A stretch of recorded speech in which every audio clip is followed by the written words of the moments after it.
This show is for informational purposes only. In view of the complex nature of health and disease, it is only recommended that you change your current treatments or healthcare practice with the direct assistance of a health professional. You can contact Dr. Dale if you desire to achieve true health. Call his office at 931-591-2010.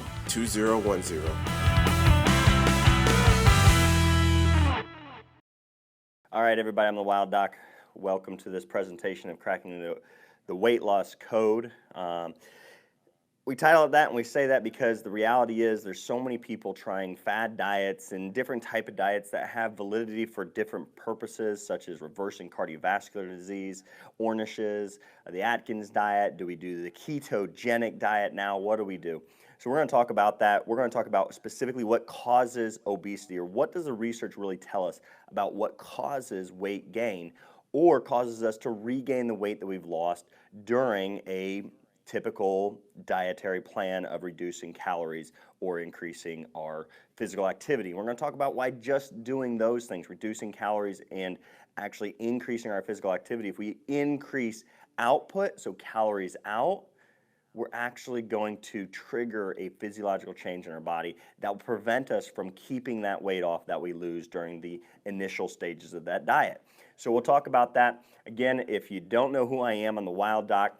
I believe truly in nature heals, physicians treat, and I want to teach you how to heal off of nature or through your natural capability. Everybody has that. It's just sad that physicians, especially in Western medicine, in America, they want to convince you that the only way to get well is to take a pill or take a drug. And nowadays, I'm even seeing it across the natural health fields, that people are like, you got to have this new protein or this new supplement, or you got to have, you got to have these things. You can't get your nutrition from your diet anymore.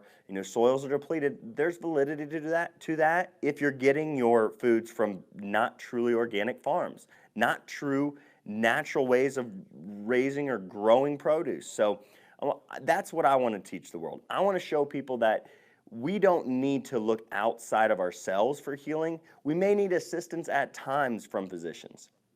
We may need advice. We may need direction. But the reality is our bodies have a greater capability of healing than anything else externally. We need to harness that capability, and then from there, we need to utilize the thing that the good Lord has given us in nature, in the wild, use those, know how to identify them, know how to use them. And through that process, you'll heal. You won't need to continuously treat the symptoms and conditions that you're dealing with. That's at the heart of the Wild Doc. So when talking about obesity, when talking about weight loss, we need to kind of focus in on what is the central problem in weight gain? What hormones are involved? What's going on in our body that doesn't allow us to eat the same things as the person next to us who's maybe drinking 2 liters of Mountain Dew every single day and they never gain weight, versus us, we're eating like rice cakes and protein bars and meal replacement shakes, and we're keeping our calories down to like 1,500 or less than 2,000, which according to the statistics and the science, that's below what the normal average person needs to literally sustain life. That's below it. Our thermogenic effect, our metabolism, our normal metabolic rate.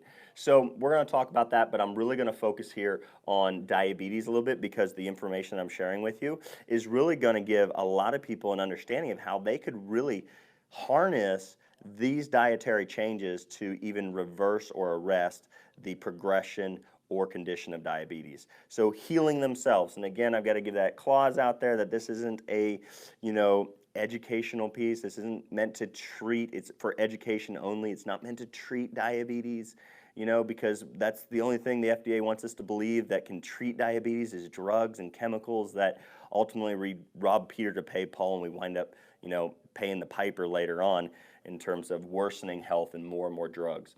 And I'll even show you how many people are having a difficult time or can't lose weight and are gaining weight rapidly because of the drugs their physicians have put them on.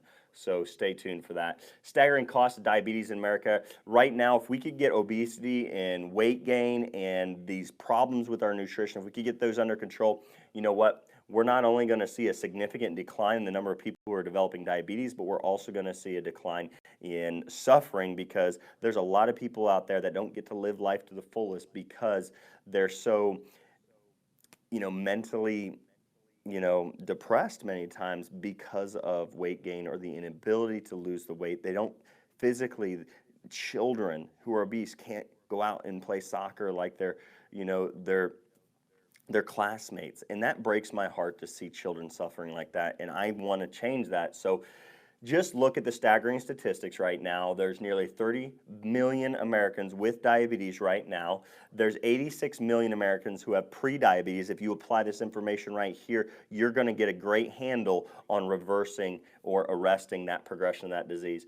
$1 out of every $3 is spent on Medicare for diabetes. So 1 in 3 Medicare dollars is spent on diabetes. So if we got this under control right now, guess what? We don't need Obamacare anymore. We just need people healthy. We don't need to force people and other people to pay for somebody else's sicknesses and illnesses. We need to just get our country healthy. We are the sickest industrialized nation in the world. If we grasp that and we see that we're taking 75% of the world's drugs, anybody with common sense is going to realize that drugs are not the answer, that the current medical system is not getting people healthy. We're just treating symptoms. We're letting people get worse. We slapped a piece of duct tape over a check engine light when we gave that pre-diabetic to try and get his sugar levels down. We gave him metformin or another diabetic medication, especially when we give insulin. We're sending them down that deep and dark hole of illness much, much quicker.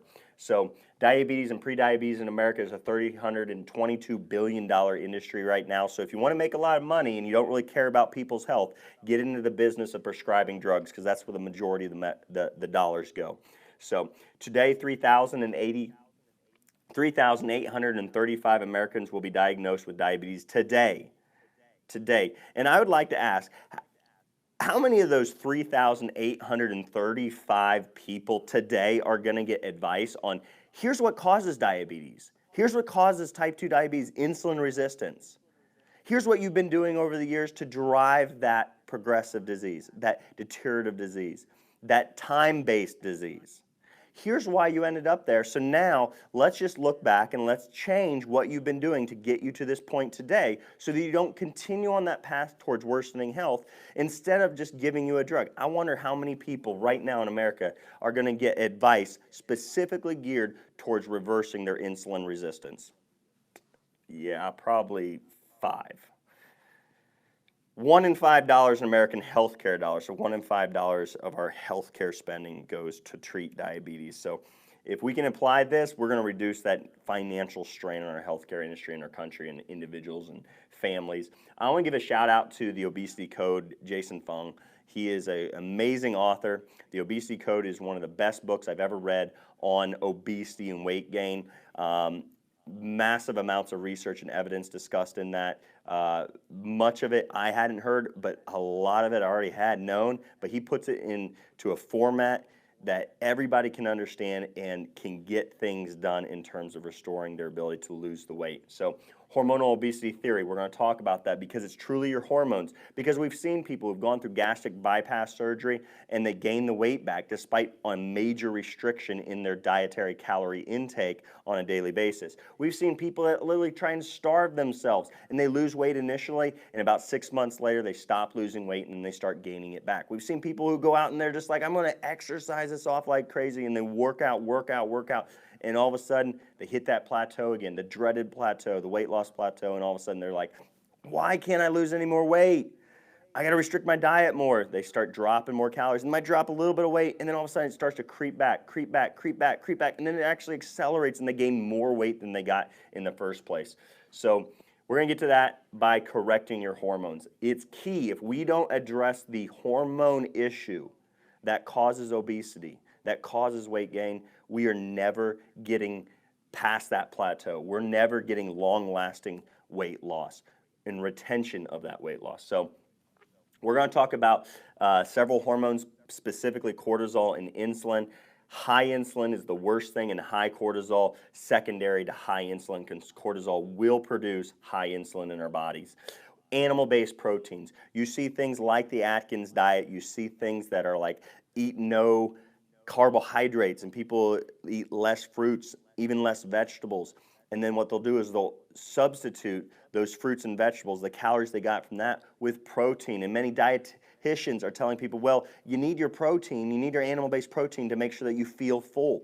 It's really more about the healthy fats that give us satiety, that are going to tell our bodies mentally, our brain says, I'm full, I don't need any more calories because I just got an avocado. All right, so animal-based proteins are a problem. They will increase insulin levels. Fattening carbohydrates, they're going to, or carbohydrates are fattening, not fat, but fattening carbohydrates. Some people are like, break that down for me. Fattening carbohydrates, what that means is sugars, starches, things that are readily, easily absorbable through the digestive tract, that are like a power punch of sugar and starches to our bloodstream, spike our insulin significantly. We've got to get rid of sweetening our entire diet. Cortisol, and there's multiple ways in which we're going to raise cortisol in our daily lives. It can be stress, it can be poor sleep, it can be a trauma, and it could be spinal misalignments, and we're going to talk more specifically about that, because if we have drivers of high cortisol that we're not correcting, it's going to drive high insulin levels, and we're going to fail at losing the weight and keeping it off if we don't correct all the causes of obesity or all the causes of weight gain and this hormone imbalance or high insulin. See, that's the thing, is we need to understand that obesity is a disease. It's a condition. Much of the time, doctors will want to blame the patient and say, you just don't have enough mental fortitude. You just aren't sticking with it. It's your fault. You should be eating the way I tell you. And many people are eating really, really healthy. They're doing as hard work as they can. They're really pushing themselves to try and stick with these diets that doctors have given them. And they're failing. They're falling on their face. And then they're getting blamed when it's not their fault. It's an understanding or a poor understanding that they've been given about the causes of obesity. That's why we're talking a lot about insulin. See, the problem came about when we started to blame calories. See, years ago in America, we didn't have an issue with weight gain. We didn't have an issue with obesity. And then we had governmental decrees. We had the movement of low fat, high carbohydrates, or no carbohydrates, or artificial sweeteners, artificial junk food. So don't eat calories, because calories make you gain weight. The problem with that theory is it's only a proximal. It's near the cause. It's kind of part of the cause, but it's not the actual cause of obesity or weight gain. See, if we were to see a plane crash, we could have a group of people standing by and saying, you know what, you know why that plane crashed? That plane crashed because it didn't have enough lift. When a plane flies fast enough, it's going to create enough lift with its engines and its wings to be able to resist gravity. So we could say, well, the plane crashed because it couldn't overcome gravity because there wasn't enough lift. And what we could do, instead of evaluating, was the engine, was there not enough maintenance on those engines? Was it a fault of the plane, the pilot, and they didn't have enough training? Was it a mechanical failure? What caused the plane to actually crash? Not just saying it wasn't enough lift, because we could just say, well, to prevent plane crashes, let's just build bigger engines. Make them go faster. That way they can create more lift. That would be a proximal cause, less lift, not enough lift to overcome gravity, but not an actual cause. We need to get to the actual causes. Let me grab a drink real quick. Excuse me. So we need to get to the actual causes. Another thing that we're not addressing in our typical weight loss programs in America, and even if it be ketogenic, comes very, very close to this. But there's a lot of people that could run into problems of nutrient deficiencies if they stick with some of the ketogenic advertising diets that are high in just purely animal-based proteins, if they don't understand the need for nutrient-dense carbohydrates or fruits and vegetables. So we could run into other health problems because we're not giving our body everything we need.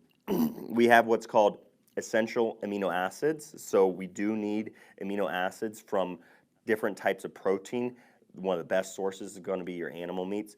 Not saying we have to. There are vegan diets that can get you those amino acids, but it can be very difficult, and some people could become malnourished because of that. We need essential fatty acids, so we need healthy fat, and then we have essential nutrition or nutrients.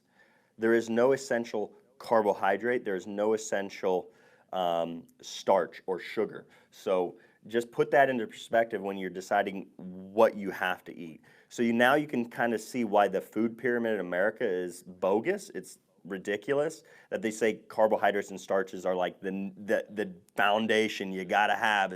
Are whole grains, carbohydrates, got to have your breakfast, got to get your whole wheat cereals and all that. Nah. What we need to address is the thermostat. And that thermostat, and what I mean by a thermostat is you have a preset body weight in your brain. Your nervous system is saying, this is where I need to stay. This is the weight. This is the body size I need to stay at. So when people go on calorie restriction, they're trying to lose the weight, but they're not resetting the thermostat to a different level of weight. So what their body is going to do is going to go through physiological changes. It's going to reduce the calories out by reducing maybe blood pressure or heart rate, thermogenic, reducing the temperature of the body. It's going to cause you to become sluggish. It's going to make you sleep more.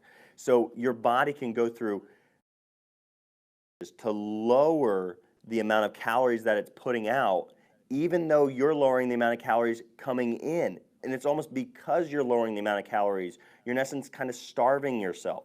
You're lowering the amount of calories coming into your body, and your body's going to respond to that over a period of time and say, I've got to reduce the amount of calories that I'm spending. Otherwise, I'm going to go into complete deficit, and I'm going to die. Your body is intelligent, so it's going to change. See, like a thermostat in an office, in a house, you set it to 70 degrees. It's going to stay there, all right? Now, we could open a window, and we could bring cool air into the house, and it's going to bring the temperature down for a little while. And this is why so many diets, or basically just about every diet that we've tried in America, has failed, yet it worked for a temporary period of time. If you've been on that, you got to pay attention to this talk. All right, so what the thermostat does is we could let in cool air, so we could begin to bring the temperature down. But as soon as the thermostat recognizes that the temperature has got lower than the preset weight, or the preset temperature, that heater's going to kick in. It's going to drive, and it's going to override that little window that's open. And what I mean by that is we're trying the little things. We're not trying to focus on the big things that drive obesity or drive weight gain. And that is our hormones. So what happened, I like to give out and point out what happened in America. Why did we get into this crisis of obesity where we have over 60% of adults obese or overweight, and we have over 30% of our children obese and overweight? It's a scary, scary time for us right now. So McGovern's Senate Select Committee on Nutrition and Human Needs versus the meat industry on diet and heart question. All right, so here's the problem. It basically came from surrender to special interest back in 1977. It wasn't science, it was governmental decree, and surrendering to special interest that drove our obesity epidemic right now. They basically got together a bunch of politicians, government Senate committee people, not scientists, not nutrition gurus. They got together and they said, you know what? Fat, it's fat. It's calorie dense. That's where this weight gain is coming from. We're going to charge them guilty as charged. Fat, we got to get rid of fat. So no more eggs, or don't eat the yolk. No more avocados. If you wanted to say avocados were unhealthy now, your coconut oil, it's pure saturated fat. We still have doctors saying that. It's ridiculous. Saying coconuts are unhealthy. Don't eat almonds and walnuts and pecans. Those are a lot of fat. You got to watch out. You'll gain weight if you eat that.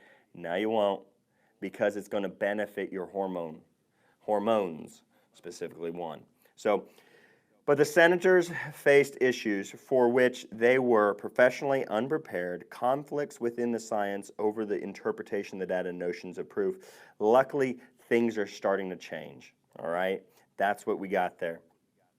So, right here, increase in obesity and extremely obese United States adults age 20 to 74.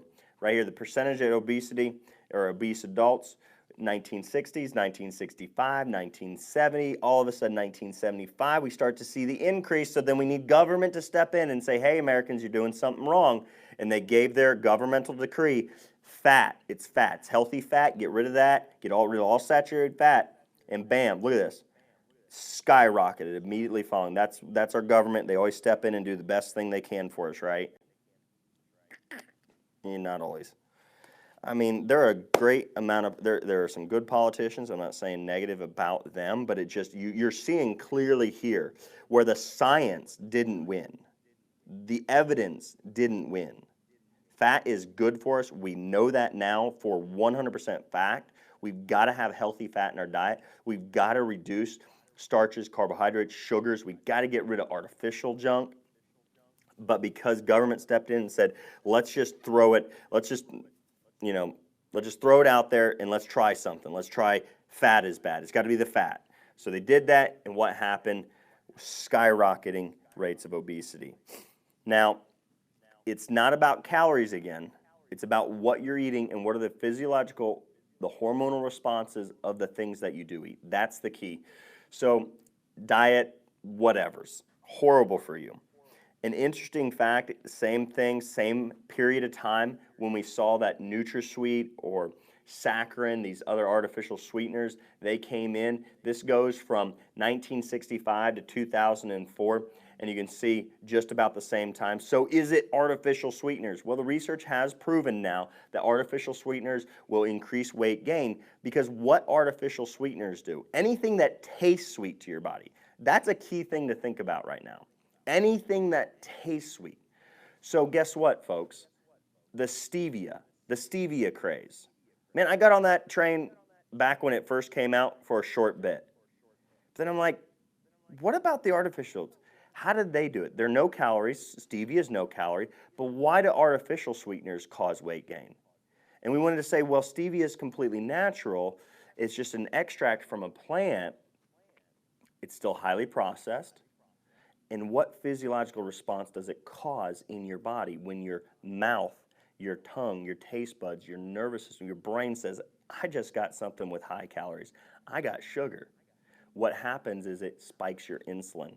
And the sweetening potential of stevia is like 70 times higher than regular glucose or table sugar. These artificial sweeteners, anything that causes a physiological response in the brain, sends a signal to the brain, says, hey, I got sweet stuff coming in, gear up, get ready, because we're going to have a flood of sugar here soon, because that's what sweetness does. That's what honey does. And raw honey has a little bit better effect, but it's still going to spike your insulin, so you want to eat it in moderation. So we've got to really reduce the sweetening effect or the sweetness of our diet. Go to the more the tangy, bitter, tart, strong flavors. So diet soft drink consumption associated with increased risk of cardiovascular events. Northern Manhattan study, amazing study, just purely showing that like a 40% increased rate of cardiovascular events from ingesting on a regular basis artificial sweeteners. So they're not healthier for our diabetics. They're not healthier for our heart disease patients. They're worse, all right? If I had to choose one or two and you were like going to say, hey, I've got to have one or two, I've got to have one or the other, either artificial sweeteners or a soda with sugar in it. I'd say go kombucha because it's got a little bit of vinegar in it and it has a protective effect. But I'd have to say if it was just those two, I'd say drink the sugar, because it doesn't have that serious artificial stimulation of your nervous system in which it tells your brain, hey, I'm satisfied, I got something sweet, but then your gut doesn't get it. It doesn't get rewarded. What happens? Your body says, I didn't get what I needed. I need those calories down here. You better eat more. And more, that's the thing, is with these studies, long-term use of artificial sweeteners across the board, whether you want to, the more natural they are, the more a person eats, because it also affects receptors in the brain for reward, and we want more and more and more reward. Here we go. I like this one. This slide's here because why are there fat doctors? Like seriously, why are there overweight doctors? Think about it.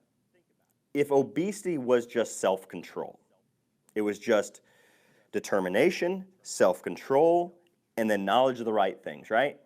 If doctors were taught what is best in terms of dietary changes to lose weight, do you think they would know what to do? Well, they should know what to do. And then is it just determination? I mean, it takes a long time to get through medical school. You got to be determined to stick it out for the long haul. You got to study a lot, I'm sure. You've got to go to seminars. You've got to study hardcore for boards, medical boards. I mean, I went through all that stuff, right? Not medical, doctor of chiropractic, but we get basically this, we get more hours. We get over 3,000 hours in physiology, neurology, anatomy. We study the body. We don't study drugs. Luckily, we can go through a lot more education afterwards in terms of reading the research, really figuring out whether drugs are safe or not. So we can have the knowledge there, but is the intelligence there? Well, it seems if we have overweight doctors, they don't know what to do, or they don't have the determination. Neither of those arguments really stand up. What if it has to be? They don't know the facts about what causes obesity. They don't understand what causes it, so they're taking the wrong advice. They're taking their advice. Now, there are some amazing medical physicians out there that are giving great advice, that know the facts. Find them or find another physician that'll give you it and take you down that path. Prescription for obesity.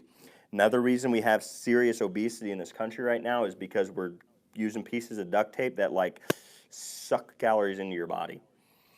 Insulin, worst thing ever for a type 2 diabetic to be on because it rapidly escalates the rate of diabetes and weight gain.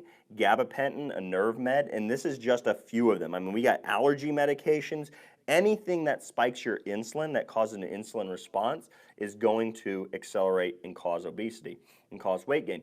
Zoloft, Paxil, so antipsychotic, seizure medications, birth control pills by disrupting your hormones, diuretics, corticosteroids, statin medications, all are known to cause decreases in insulin sensitivity. Thus, your body produces more insulin and then keeps all the doors open to your fat cells, so anything you eat is just being put into fat, into storage. So let me kind of describe why I'm really hammering insulin. We got to understand this. See, what happens is, whether it be medications, we've got to get to this is the thing, people. See, this is literally a list of the medications one of my patients were on. When I took him back through history, I said, what was the first medication you were on? What was like the first drugs you were prescribed? You know what this man said? He said, I was put on a blood pressure med and a statin medication. I said, then what? Then I was put on gabapentin for the nerve pain and muscle aches from the statin medication side effects, which, get this, so insulin sensitivity was decreased, so insulin resistance was caused by statin medications. If you're a female, you can sue the makers of Lipitor for lying to you and the American people and the world, and evidently, because hiding the fact that you're going to develop diabetes if you take our drug long term. And, oh yeah, statins don't reduce cardiovascular mortality rates at all. Now they're showing it actually increases mortality rates.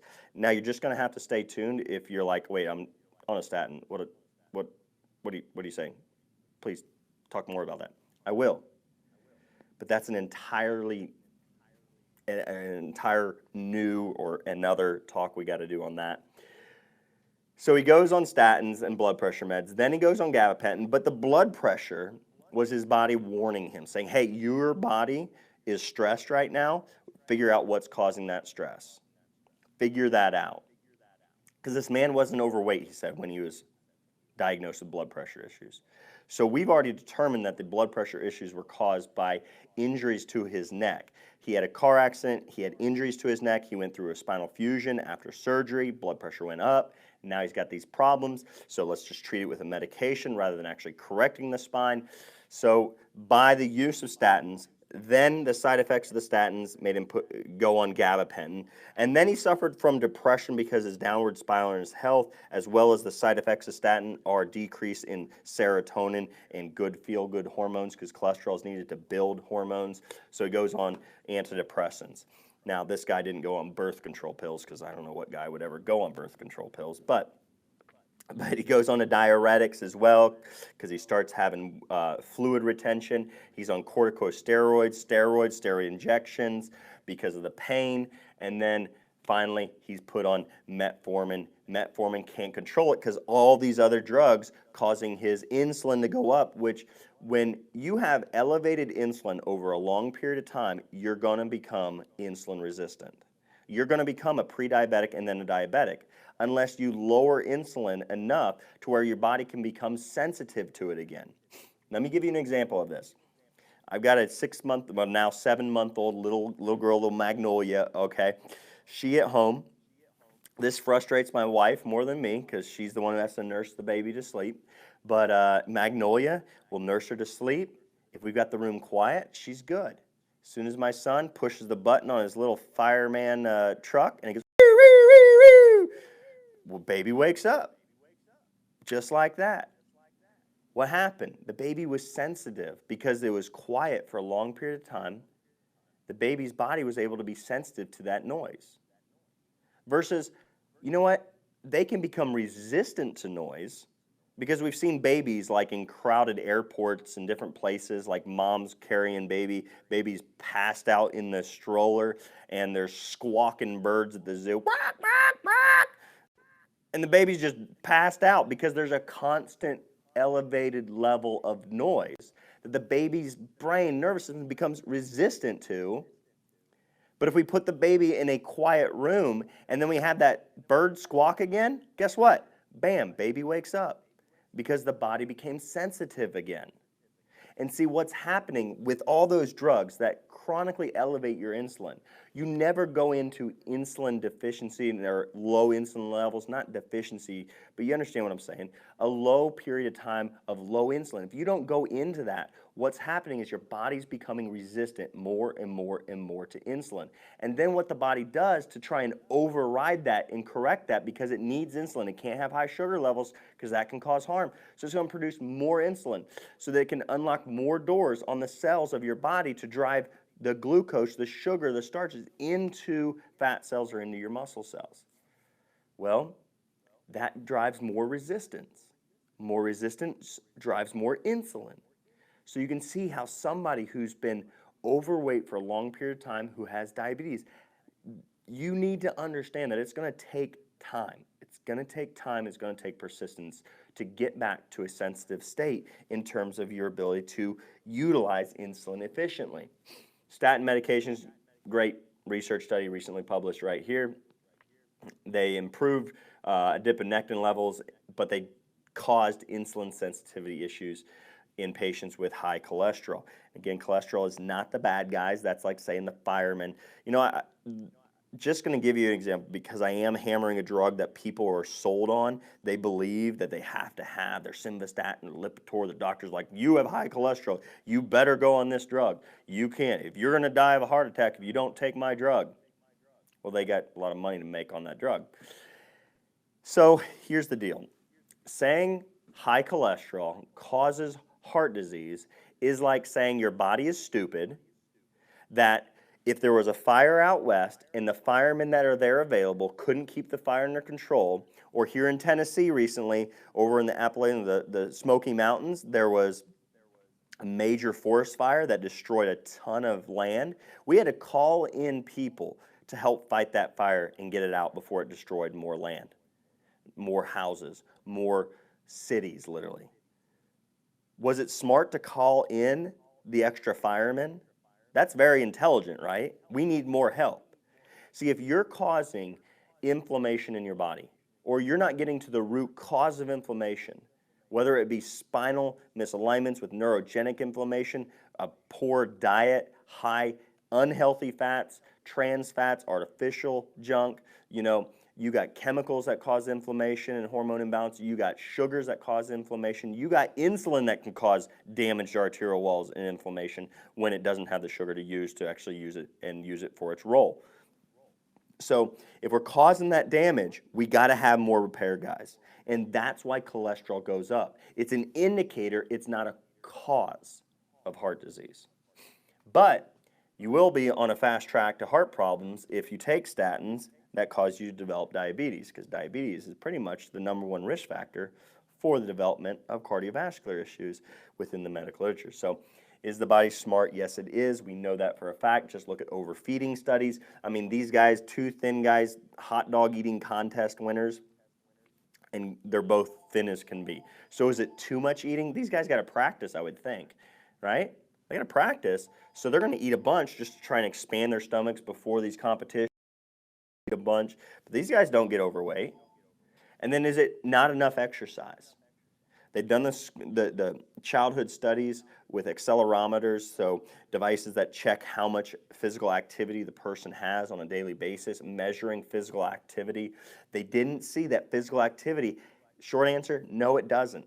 Does it help? Yes, but it doesn't correct the cause of obesity. Now, does it get to one component?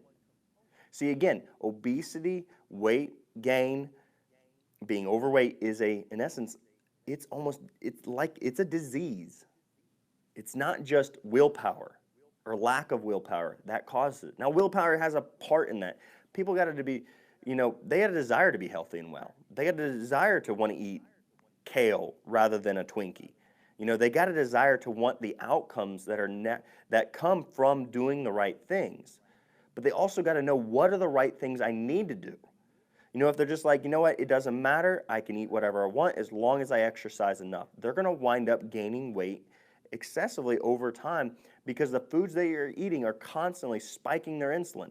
And the snack craze and eating in between meals and the more frequent meal theory on weight loss or metabolism is completely bogus, folks. All you're doing is spiking your insulin, and you're creating that resistance to insulin over time, and you're driving the cause. See, if we wanted to figure out whether ghrelin, the hormone for hunger, or the hormones that give us a satiety, that tell our brain that, hey, leptin, those types that say I'm hungry, I got plenty of energy, I don't need it anymore. Those hormones. If those hormones drove obesity, they drive habits, our tendency to eat or not to eat, but they don't drive obesity.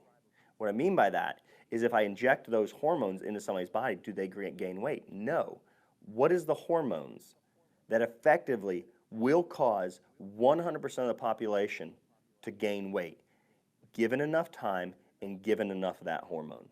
It's insulin and it's cortisol. If we inject those two, corticosteroids will cause weight gain, guaranteed. You give them enough to people over a long period of time, you're going to have insulin resistance because it's elevating your insulin constantly, and then that elevated insulin is going to drive obesity and weight gain. So those two pass that test. We inject those hormones, you're going to gain weight. Now, what will a physical activity do for you? It does amazing things. It strengthens your heart, your lungs. It also increases insulin sensitivity within the muscles because the muscles will want to be able to efficiently bring energy into those cells to continue doing that physical activity. So, study comparing the long year-long effectiveness. This is a 1-year effectiveness, a 4-year, 4 of the weight loss plans. What were they? The Atkins diet, which was very low carbohydrate consumption, 20 grams of carbohydrates per day, increasing to 50 grams per day. So you want to Atkins diet there, understanding that. Typically people are going to go if they don't understand the Atkins completely, it was very close. Atkins got really close to doing what was right. It was by far the best. You had the zone diet then. You had zone diet 40, 30, 30, and then you had the learn diet, lifestyle, exercise, attitudes, relationships, nutrition. Sounds great, but it was 10% saturated fat. So what did people do when they ate that diet? They ate more carbohydrates and starches and sugars. Ornish's diet, which is phenomenal for reversing cardiovascular disease because it's high nutrient-dense foods, but it also had a very, very low fat content. Now, when we compare all 4 of those, what did the research show? It showed that the Atkins diet, low carbohydrate, you had to eat healthy fats.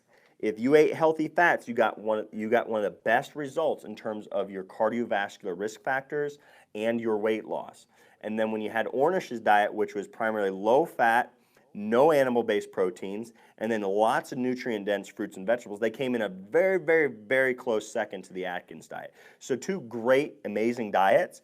I would suggest, and with looking at the research, making sure that you're including, if you choose not to eat animal-based proteins, you're eating more legumes, beans, nuts, seeds, those things, getting your protein from there, not from fake meats and soy and tofu, especially when they're genetically modified.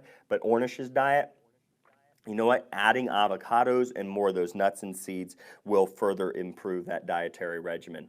Now, even after that, so even after literally the research showed that, hey, we know which diet's best, our American Heart Association had to decide, nope, we want to write a book that is just going to destroy fat, that's going to make fat look bad again, and we continued on with the epidemic. Now, don't worry, folks, if you want to eat the wrong diet, you can get the books for like less than a penny. So there you go, 1 cent if you want the American Heart Association's no fad diet, weight loss plan. There you go, less than a penny.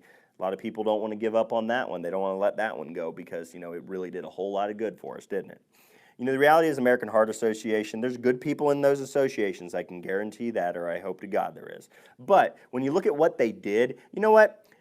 Frosted mini wheats or, frosted flakes or Cheerios or even Oreos practically. Anybody who wanted to pay $7,500, they could get 1 to 9 of those American Heart Association little heart with their little cross or flame thing through it. And here you go. We'll stamp that on your box of cereal, and there you go. It didn't matter. All you needed to make sure that you fortified it with artificial nutrients and it didn't have fat and you're healthy. That's why now the FDA wants to say that kind bars, nuts in fruit, like whole foods, nuts and fruit, they're unhealthy because there's too much fat in it, right? Too much fat. Nuts and seeds, too much fat.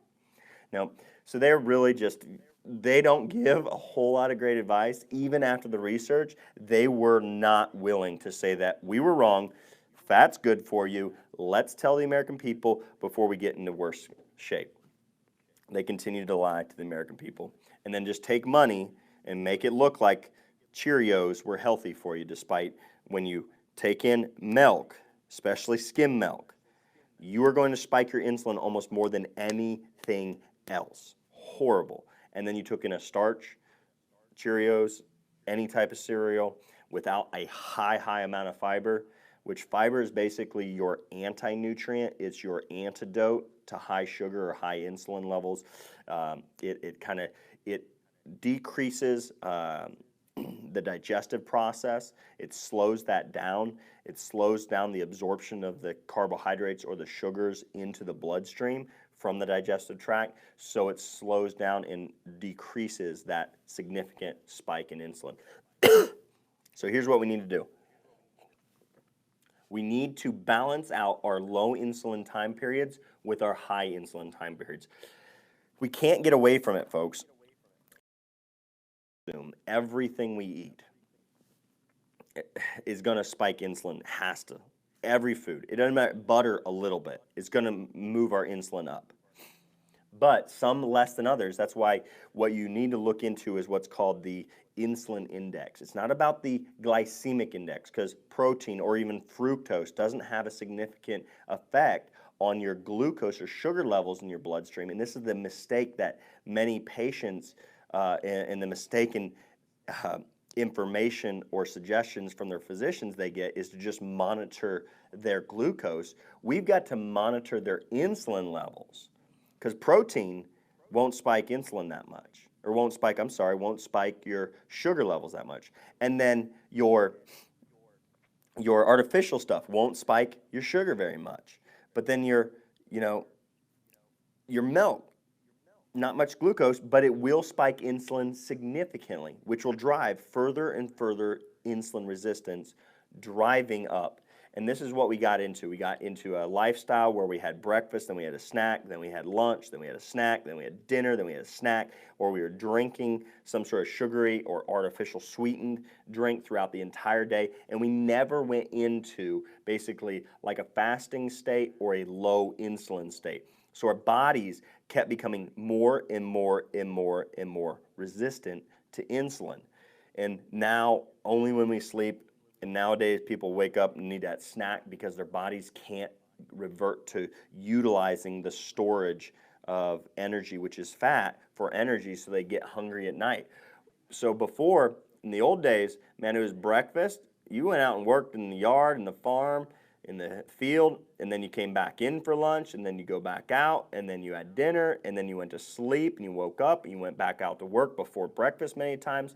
Now, one of the best things you can do if you really want to supercharge this program or this diet or this lifestyle is skip breakfast. It's the most important meal of the day to skip, because what you will do is you will exponentially increase the time of your fasting. And skip lunch if you're not hungry. If you're not hungry, golden rule here, if you're not hungry, don't eat. So you can go longer and longer periods of time without any type of spike in your insulin, and that's just going to cause your body to become sensitive again to the insulin that much faster. Now, a key component here, fasting doesn't mean starving your body. Got to make sure. And another graph showing 1970s, we had insulin deficient time periods during the day, insulin dominant time periods of the day. We're more balanced out, so we maintained that sensitivity. 1990s, the majority of the day is insulin dominant. The biology of human starvation. We can't starve. We need to make sure that we are giving our bodies the adequate amount of calories that it needs to sustain an elevated metabolism. So when we starve our body, again, just like that thermostat, if I had the thermostat turned way down, say 40 degrees, and it was way too cold in here, I could bring in a couple space heaters, and I could kind of try and counteract that, trying to bring up the metabolism. But that thermostat is going to override that little space heater, and it's going to drive the temperature back down when it recognizes that we've gone outside that physiological set that monitor, that set weight. So the biology of human starvation, major studies, 1951, some of the best studies really done all the way back then, showed what would happen to 32 male subjects in our military were starved to, not death, close to it. But what they found is the body would go through so many physiological changes, such as lower blood pressure, lower heart rate, severe fatigue, less strength. They would become very cold. They'd need coats in the middle of the summer to keep warm. So you get this. So what happened was they lost weight initially when they cut their calories by 50%. When they did that, they started to lose weight. But then the thermostat, their brain, their nervous systems kicked in and said, nope, not going to let that happen.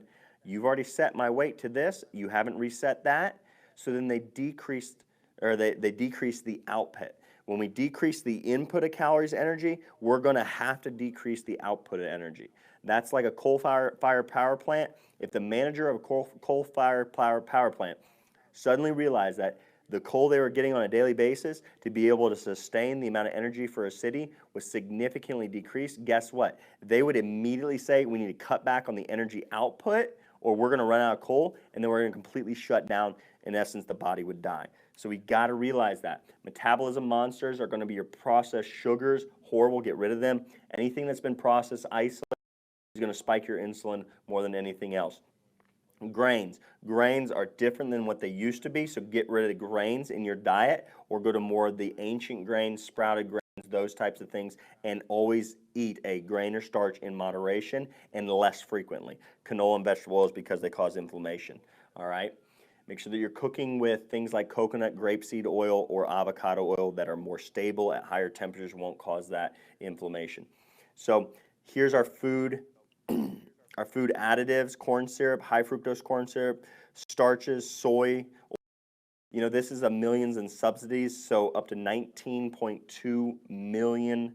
I mean, ridiculous, ridiculous. That much money our government gives to subsidize the obesity epidemic, and then apples receives like the majority of fruits and vegetables subsidies.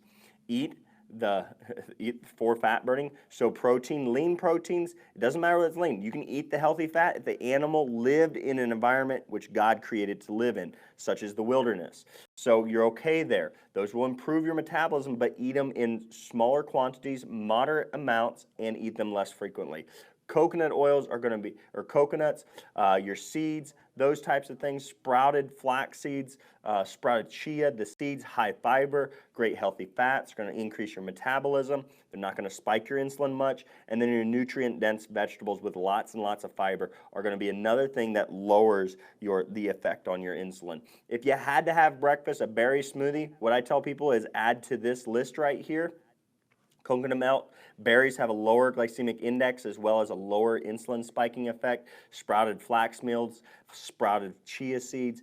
Get that fiber in there, higher fiber concentration, a little bit of cinnamon. Again, another thing that will improve insulin sensitivity. And then put a little dash, a tablespoon of apple cider vinegar in there again. Because apple cider vinegar is another one of those antidotes to high insulin levels, or foods or the poison, the sugar that would spike our insulin. A frittata, great meal throughout the entire day if you had to have it for breakfast, lunch, or dinner.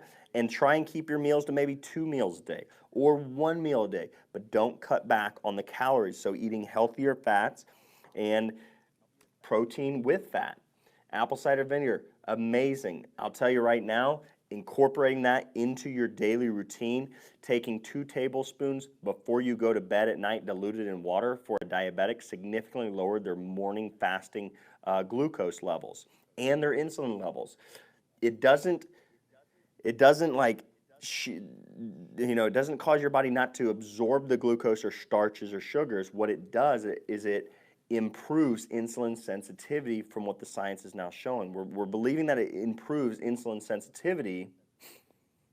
And by that process, there's fiber in there, and there's some good probiotics in there too. When you get the ones with the mother, it's that cloudiness in apple cider vinegar. But it's like an antidote for the sugary poison. Greek salads, goat cheese, spoon of olive oil, apple cider vinegar there's your salad dressings. Lots of high fiber fruits or vegetables in there. Nuts and seeds added to that. Organic meats, always organic. Always get your fatty, fish. Eat the skin, make a bone broth, those types of things out of this. Another great way to reduce your insulin effects. Don't just eat the lean protein, okay? The impact of sleep deprivation on hormones is going to drive your cortisol levels up. If that occurs, it's going to drive your insulin up, and then it's going to cause you to have insulin resistance and then just perpetuate the inability to lose the weight or keep it off. Another factor that causes that many people fail to realize is spinal misalignments.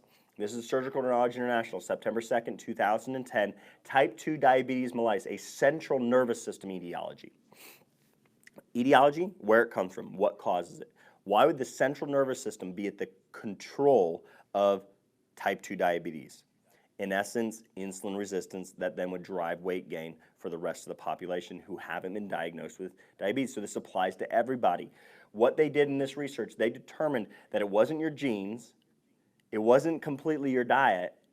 A strong factor was pressure or stress on the nervous system, with a significant number of people where drugs would no longer lower their glucose levels. This is uncontrollable diabetes they used in this subject because this is a dangerous surgery. They did decompressive surgery. They took a knife, cut tissue out around the brainstem. By doing that, they literally reversed their diabetes, because what was the driving factor here was an autonomic imbalance, so a nervous system imbalance and dysfunction, and because of that dysfunction, it was driving cortisol up, blood pressure up, and it was causing your sugars to go up and your insulin to chronically go up, because literally the brain was receiving a message because there was pressure on the spinal cord and the nerves, that stress response on the nervous system lower, it was sending to higher signal centers, your brain, it was saying, hey, we're running from a tiger, we're at stress, we need sugar and insulin to be able to run as far and fast as we can to survive.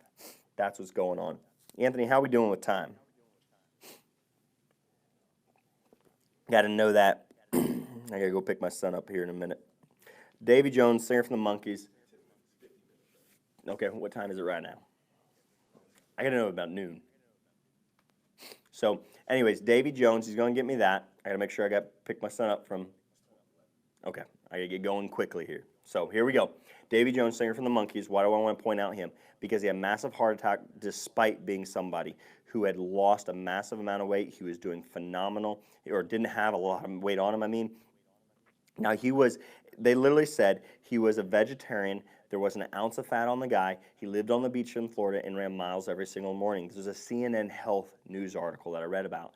I said a prayer after that because I knew there was a component of his health that he wasn't addressing, that physicians, doctors did not recognize. I said a prayer, said, God, some of this article, you're going to give me the answer to why this man died. You're going to allow me to connect it to his spine. What I found later in that article was the fact that he had shrunk more than an inch. And because of compression of his spine, his nervous system went out of balance. Because of that, right there, they have determined, the Archives of Internal Medicine from 2006, that a man who shrinks 3 centimeters or more from spinal deterioration, they have a 64% greater mortality risk, death from all causes. What I'm pointing out here is health is multifaceted.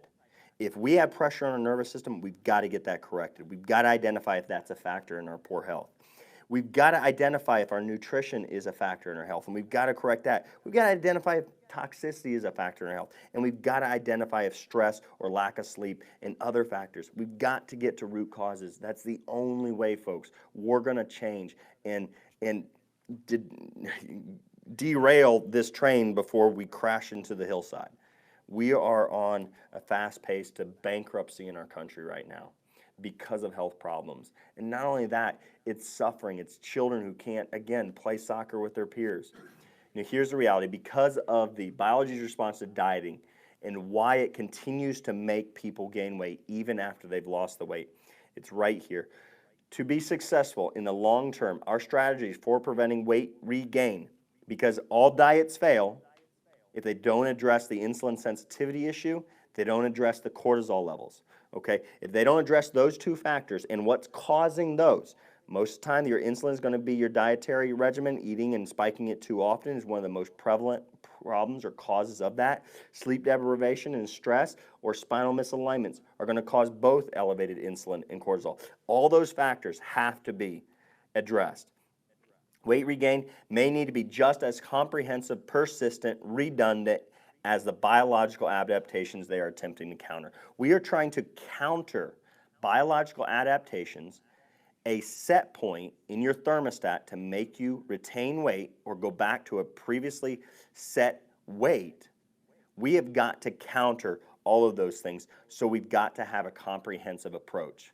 So make sure that if you're attempting right now to lose the weight for health, to regain your health, your quality of life, you know what? Make sure it's a comprehensive approach. It's not just exercise. It's not just dietary changes in terms of what you eat. It's what you eat and when you eat it. It's also then understanding that there are other factors that may be driving your weight or resisting your body's ability to adapt and lose the weight and retain that weight loss. So get your spine checked and make sure that you're getting enough sleep, you're reducing stress, you're doing all those things. That's the most comprehensive plan that you can get. All right. If you need help with that, make sure that you get online to the wilddoc.com. You schedule a consultation with me, those things. Listen, people, I want to help people. I hope that this information alone has blessed you enough to be like, man, I can go and take charge. I'm empowered to get back to nature and get back to my own healing. You know what? Do that. And if you need more help, hey, man, I'm right here for you. I'm ready to help you. All right, everybody. Hey, everybody, I'm the Wild Doc, and if you enjoyed this video, make sure that you hop on over to thewilddoc.com. Subscribe there for our newsletter and email campaign. Join in the conversation on Facebook, and let's transform the world by unleashing the power of natural healing.